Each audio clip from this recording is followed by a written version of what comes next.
Olá, pessoal! Vamos dar continuidade hoje, né? Falando sobre flutuação dos corpos na água. E a gente vai dar início falando sobre a tensão superficial da água, né, gente? Que é essa propriedade mais conhecida na água, que ela é comum a todos os líquidos. E essa propriedade, ela recebe o nome de tensão superficial. E essa tensão superficial, gente, ela pode ser observada em algumas situações, como essa que vocês estão vendo aí, que é esse inseto que ele está aí na superfície da água. Também a gente pode observar colocando-se cuidadosamente uma moeda sobre a superfície da água.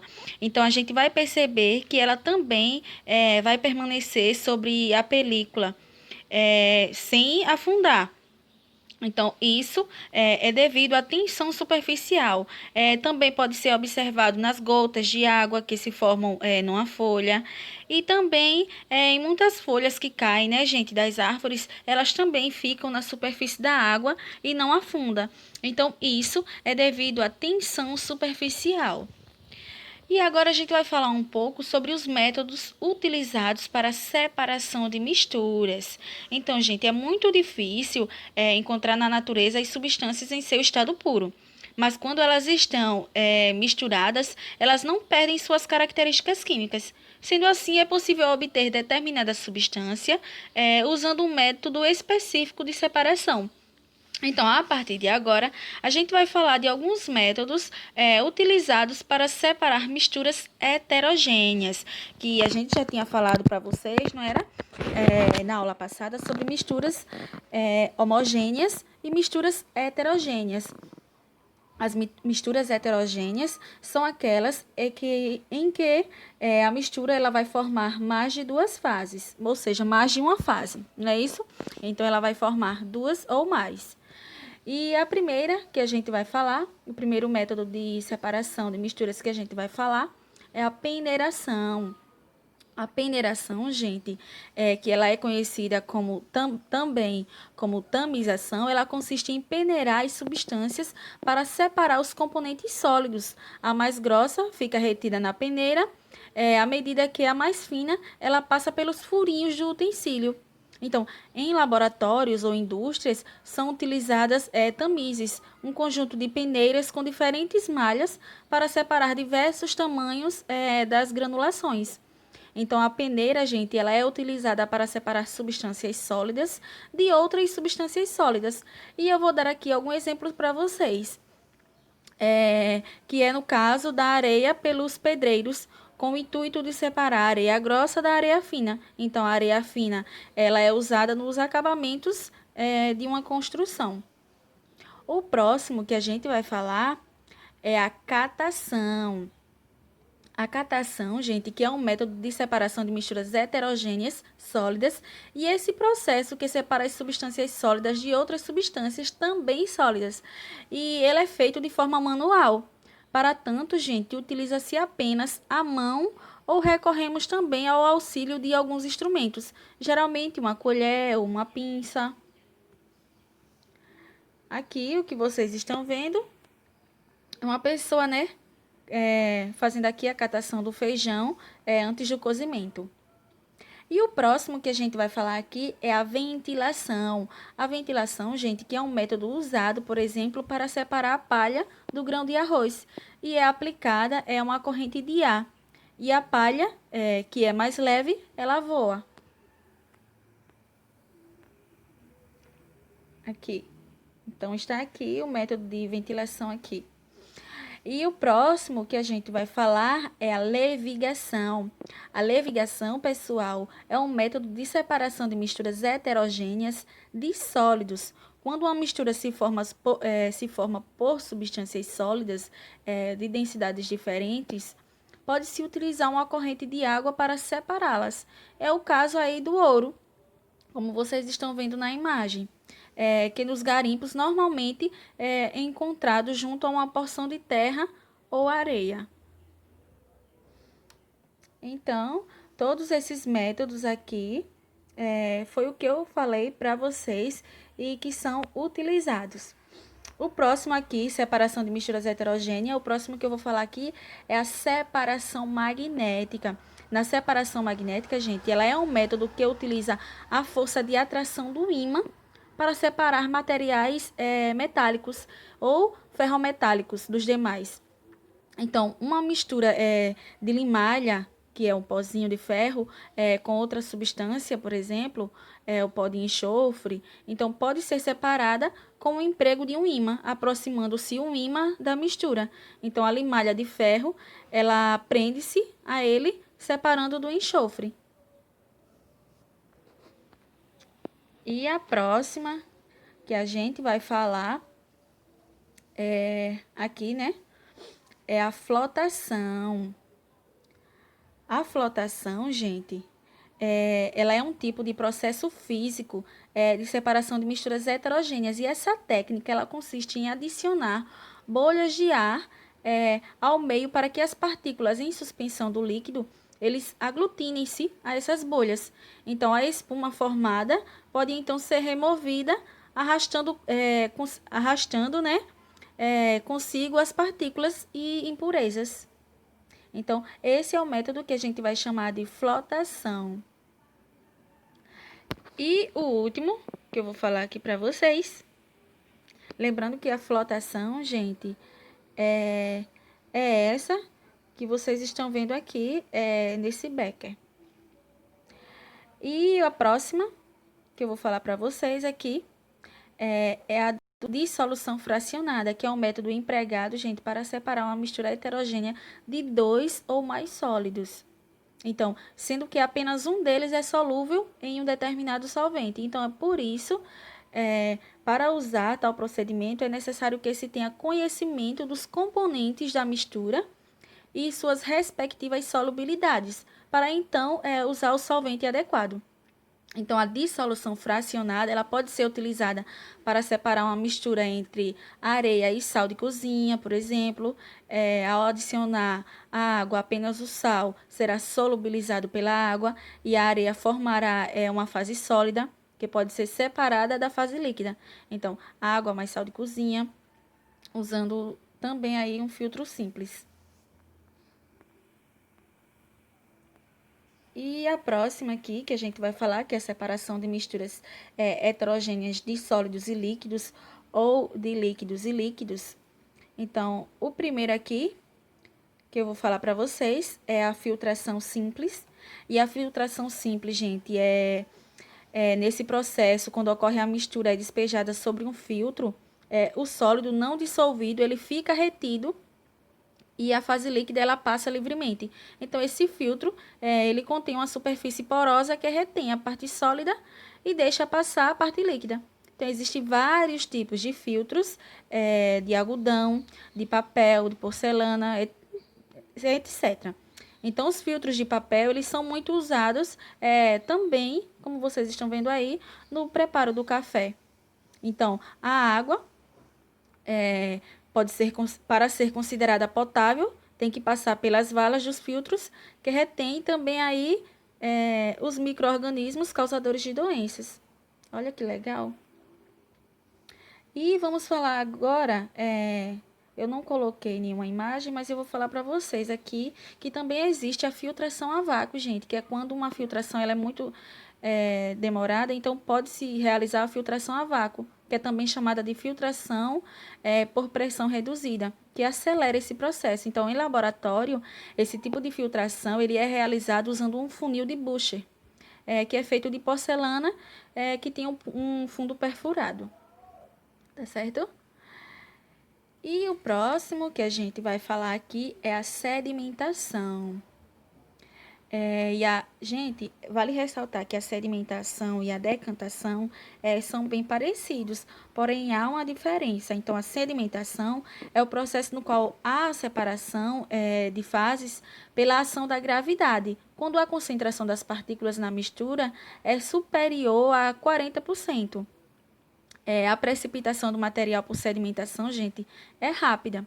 E a sedimentação pode ocorrer em sistemas líquido mais sólido e líquido e gás mais sólido, desculpa. E a decantação, ela é o processo no qual há separação de fases pela ação da gravidade, quando a concentração das partículas é inferior a 40%. Então, a precipitação do material por decantação é mais lenta que a precipitação que ocorre na sedimentação. Então, a decantação ela ocorre geralmente em meio líquido, podendo ser aplicada em sistema líquido mais líquido e líquido mais sólido.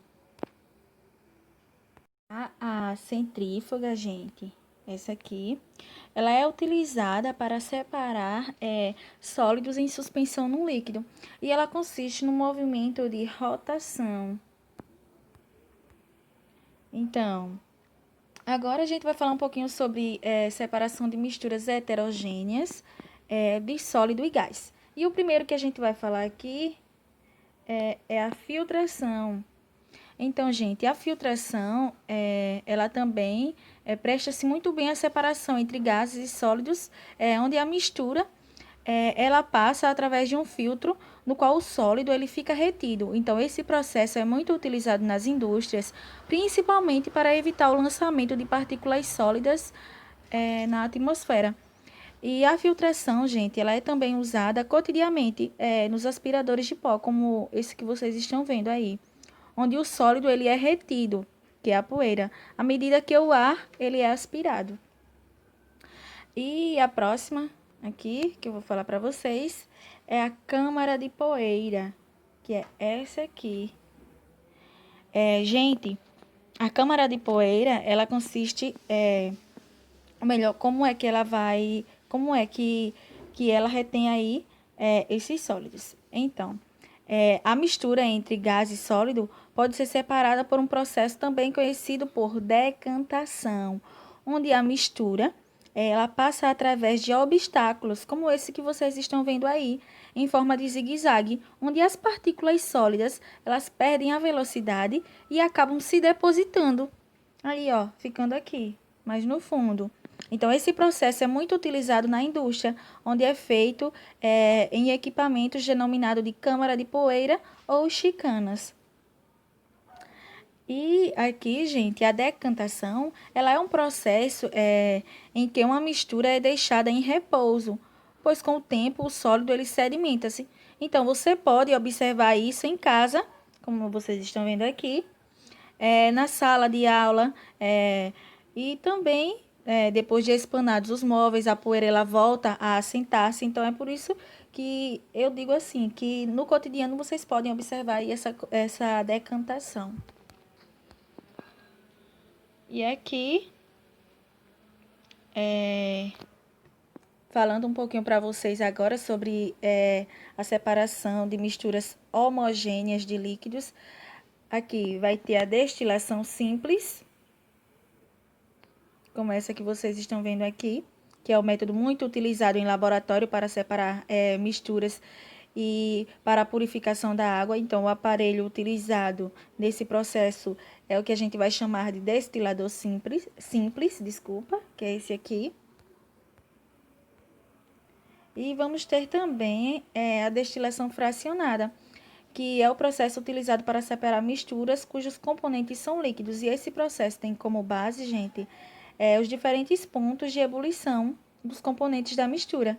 Então, a partir de então, vocês vão observar que a montagem do aparelho e a técnica utilizada na destilação fracionada são as mesmas, utilizando na destilação simples. Porém, para se saber quando a destilação do líquido de menor ponto de ebulição termina, é colocado um termômetro no balão de destilação, como esse que vocês estão vendo aqui. E aqui, eu não sei se vocês já se perguntaram alguma vez como que é extraído o sal do mar. Então, de um modo bem simples, né, gente? É deixando o líquido evaporar e recolhendo o sal no final do processo. Entretanto, não basta somente deixar a água virar vapor em dezenas de tanques e reunir o tempero, não. Se os fabricantes fizessem isso, tudo o que obteriam seria apenas uma lama cinzenta de gosto amargo, com apenas 78% de cloreto de sódio, porque a gente sabe que, apesar de a água do mar, ela conter aí o cloreto de sódio, ela também contém vários outros sais. Então, o trabalho, gente, ele começa quando o líquido ele é bombeado de lagoas salgadas litorâneas, que essas lagoas, gente, elas vão conter o dobro da quantidade de sal que o oceano contém. Então, dá para fazer esse processo direto com a água do mar, mas o rendimento ele é bem menor. Então, ao evaporar em tanques debaixo de sal, a água ela vai ficando cada vez mais pastosa. Então, nessa hora, a tendência é que os elementos sólidos eles comecem a se separar dos líquidos e concentrem-se no fundo do tanque. O segredo, gente, o segredo é que cada composto ele vai para o fundo do tanque em um momento diferente. Então, conforme vai aumentando a densidade desse caldo. Então, primeiro vão os compostos de cálcio, que são excluídos da mistura, e depois é o sal de cozinha propriamente dito, que pode ser retirado dos tanques na forma de sal grosso e a partir de então seguir para umas séries de máquinas que vão refiná-lo. E no final, gente, do processo, antes de ser embalado, o tempero ele chega aos supermercados brasileiros e recebe ainda uma pequena quantidade de iodo, que esse iodo é importante porque essa substância ela vai prevenir o bócio, que é uma doença grave que ataca a garganta. E por último aqui a gente vai finalizar falando aqui um pouco sobre a refinação, ou melhor, sobre a destilação fracionada e o refino do petróleo. Gente, a destilação fracionada, ela é utilizada na separação dos componentes do petróleo. O petróleo é uma substância oleosa menos densa que a água, então, formado por uma mistura de substâncias. O petróleo bruto, gente, ele é extraído do subsolo, da crosta terrestre, e ele pode estar misturado com água salgada, areia, argila. Então, por decantação, separa-se a água salgada e também por filtração a areia e a argila. Então, após este tratamento, o petróleo, gente, ele é submetido a um fracionamento para a separação de componentes por destilação fracionada. Então, as principais frações obtidas na destilação do petróleo são a fração gasosa, na qual se encontra o gás de cozinha, a fração da gasolina e da benzina, a fração do óleo diesel e também óleos lubrificantes e resíduos como a vaselina, asfalto e pix. A destilação fracionada, gente, ela também é utilizada na separação dos componentes de uma mistura gasosa. Primeiro, a mistura gasosa ela deve ser liquefeita através da diminuição da temperatura e aumento da pressão. Após a liquefação, submete-se a mistura a uma destilação fracionada. Então, o gás de menor ponto de ebulição, ele volta para o estado gasoso e esse processo ele é utilizado para a separação do oxigênio do ar atmosférico, que é constituído de aproximadamente 79% de nitrogênio e 20% de oxigênio e 1% de outros gases. Então, no caso desta mistura, o gás de menor ponto de ebulição é o nitrogênio. E deixa eu falar aqui para vocês aqui, o que é que vocês estão vendo aqui nessa destilação. Aqui, nesse refino do petróleo. Então, aqui está o gás, aqui a gasolina, aqui a querosene, aqui o óleo combustível, aqui o óleo lubrificante e por último aqui resíduos parafina e asfalto. Então é isso, pessoal. Muito obrigada e até a próxima aula.